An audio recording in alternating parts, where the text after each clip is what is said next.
Oke, assalamualaikum warahmatullahi wabarakatuh. Selamat datang kembali di channel Excel Nicer. Oke, pada video kali kita akan membahas tentang user requirement. Nah, tujuannya apa sih? Kenapa kita belajar user requirement? Kenapa video ini membahas tentang itu? Karena diharapkan praktikan itu mampu memahami dan menguasai konsep user requirement. Itu yang pertama. Yang kedua, praktikan mampu menyusun user requirement dalam bentuk dokumen persona, card sorting, atau user journey. Nah, apa itu UR atau user requirement? Jadi user requirement itu adalah suatu kemampuan yang diperlukan pengguna untuk menyelesaikan masalah ataupun mencapai keadaan objektif. Oke, singkatnya gini. Ketika teman-teman jadi developer dan teman-teman punya aplikasi, nah teman-teman itu harus menyediakan fitur untuk user atau pengguna itu menyelesaikan suatu masalah yang mereka hadapi. Misalnya user kalian itu terdapat masalah hambatnya pembayaran. Nah, aplikasi teman-teman semua itu harus ada CS online 24 jam. Nah, itu contohnya teman-teman. Jadi, kita sebagai developer itu harus tahu apa yang diinginkan oleh pengguna dan sekiranya fitur apa yang dibutuhkan oleh pengguna, begitu. Kemudian di sini ada 5 cara mendapatkan user requirement. Nah, yang pertama itu ada field research. Nah, kalau field research ini cara mendapatkan user requirement itu dengan cara melakukan wawancara dan observasi pada pengguna atau user aplikasi. Itu untuk field research. Nah, untuk focus group ini wawancaranya dilakukan secara berkelompok.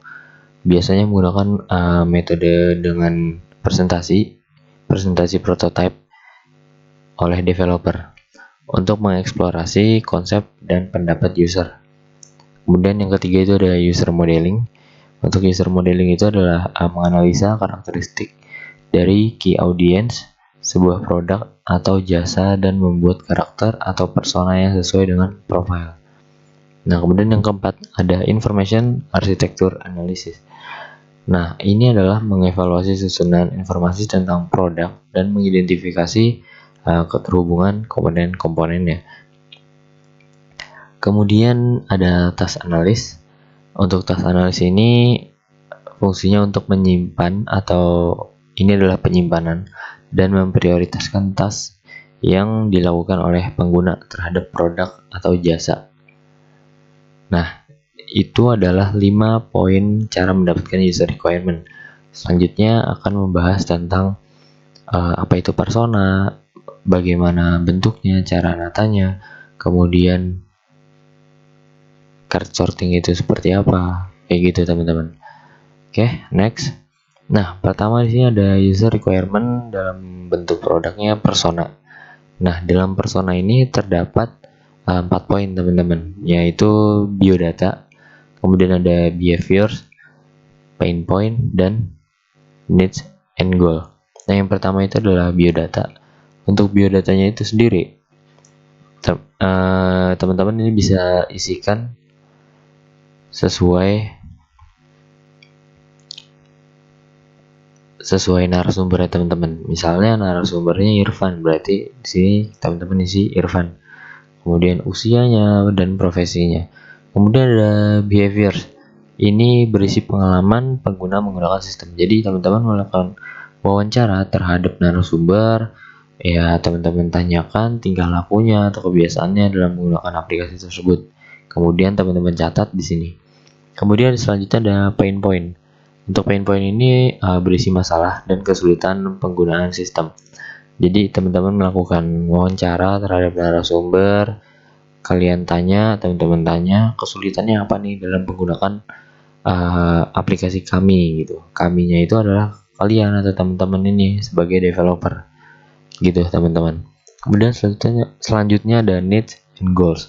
Itu merupakan kebutuhan dan harapan pengguna terhadap sistem.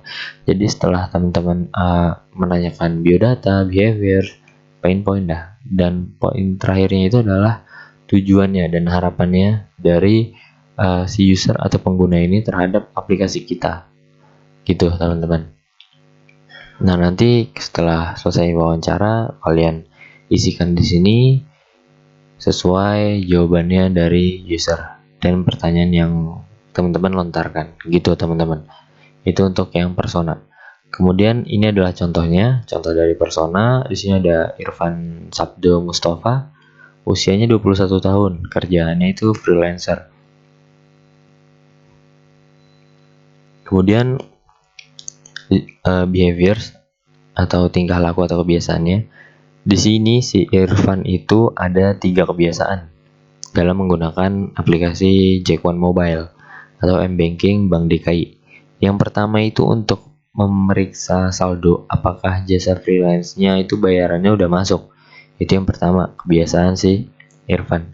Kemudian yang kedua itu adalah untuk melakukan transaksi jual beli melalui Jack One Mobile, ya salah satunya fitur transfer. Itu adalah kebiasaan kedua dari si Irfan Sabdo. Nah, kemudian untuk yang ketiga itu si Irfan kebiasaannya yaitu menggunakan fitur scan to pay berbasis QRIS. Nah, itu adalah contoh dari pengisian persona. Kemudian untuk foto itu tidak diwajibkan.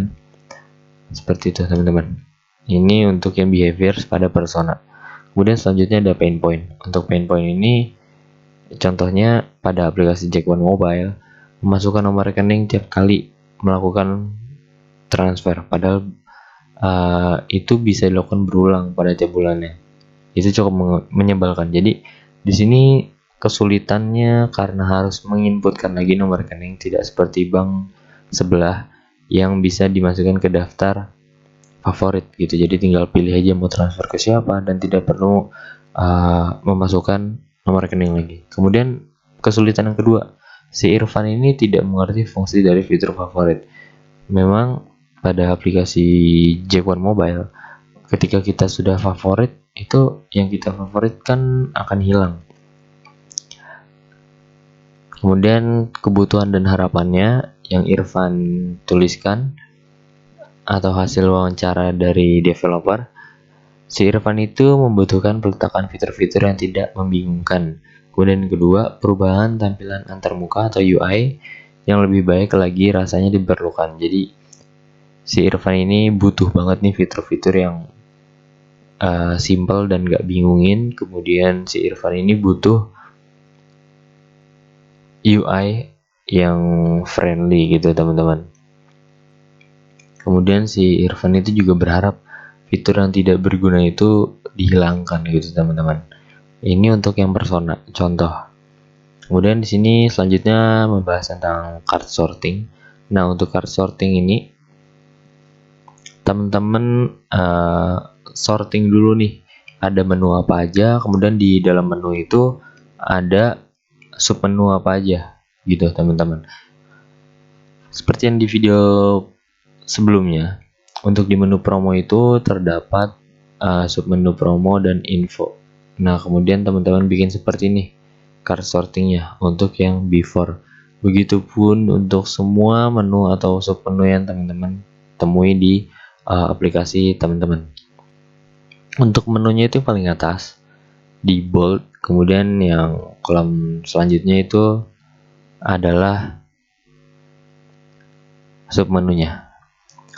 Ini untuk card sorting yang before. Kemudian ada card sorting proses. Nah, untuk proses ini berarti kita melakukan modify entah mau dihilangkan submenunya atau menunya, atau submenunya mau dipindahkan atau bagaimana, itu terserah teman-teman sesuai dengan hasil wawancara pada user atau pengguna. Nah, di sini tadi Irfan bilang bahwa tolong hilangkan fitur yang tidak berguna gitu kan. Ya, di contohnya ini menu promo, kemudian ada submenu promo dan info. Nah, di sini nggak terlalu berkualitas gitu teman-teman, karena promo dan info pada aplikasi Jack One Mobile itu sama, nggak ada bedanya. Jadi ini akan kita hilangkan. Kemudian di sini ada menu merchant. Di sub menu merchant ini ada dekat saya dan lokasi. Menurut kita di sini kurang berkualitas gitu ya teman-teman, karena di sub menu dekat saya itu tidak menunjukkan lokasi bank cabang yang terdekat kita. Ini hanya menitikkan lokasi-lokasi si cabang itu sendiri tanpa mengarahkan kita harus ke sini, kita harus ke sana. Seperti itu teman-teman.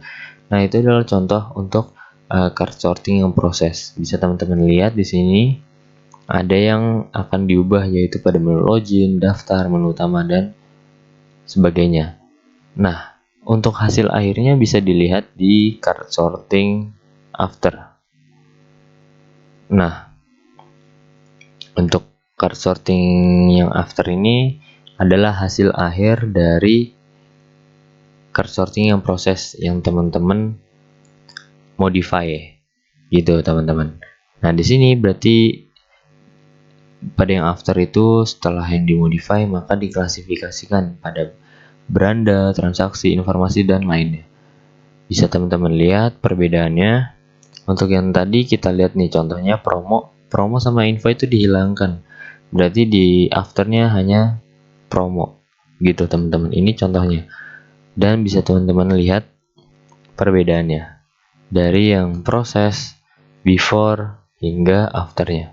Ini untuk card sorting. Selanjutnya ada user journey atau user journey map. Nah, di sini ada point storyboard, step, needs, touch point, pain point, dan experience scale.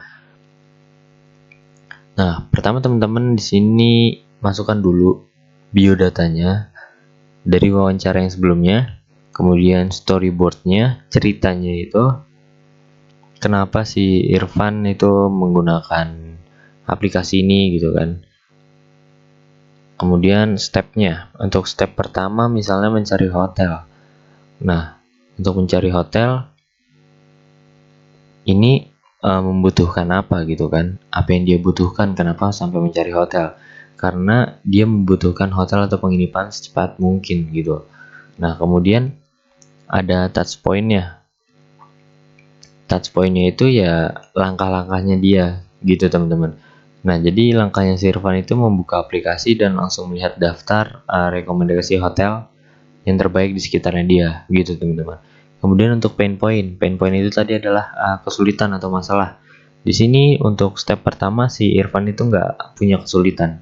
Jadi lanjut ke step 2. Step 2 itu pemesanan hotel. Nah, untuk pemesanan hotel dia membutuhkan pemesanannya melewati smartphone, sangat merumitkan. Kemudian di data yang touch point dia mengeklik pilihan hotel yang saya sukai dan menyelesaikan pemesanan kamar hotel dengan 7 kali klik. Itu menurutnya membuang waktu gitu teman-teman. Kemudian untuk kesulitannya menurut Irfan itu adalah dia tidak menyukai proses pemesanan kamar hotel yang merumitkan. Jadi prosesnya itu sangat panjang. Jadi si Irfan ini tidak suka gitu teman-teman dan membuang waktunya. Nah, kemudian untuk yang di bawah ini adalah experience scale. Nah, ini bisa teman-teman gambarkan sendiri, teman-teman nilai sendiri dari data-data di atas ini. Dari yang step 1, step 2, step 3, kemudian needs, kemudian touch point, kemudian pain point gitu teman-teman. Untuk stepnya itu tergantung masalah atau storyboard yang teman-teman buat atau berdasarkan dari wawancaranya gitu teman-teman. Ini adalah contoh yang tadi Irfan Sabdo, tapi ini adalah dalam versi full, dalam versi lengkapnya. Maksudnya dalam full screen gitu loh teman-teman. Bisa teman-teman lihat di sini contohnya seperti ini. Kalau misalkan nanti teman-teman hanya ada 3 step, ya udah 3 step. Tapi kalau ada lebih dari 3 step, tinggal teman-teman tambahkan aja gitu teman-teman. Ini adalah contoh dari user journey. Oke, mungkin cukup segitu aja materi pada video kali ini yang membahas tentang persona, card sorting, dan user journey. Oke, terima kasih sudah menonton.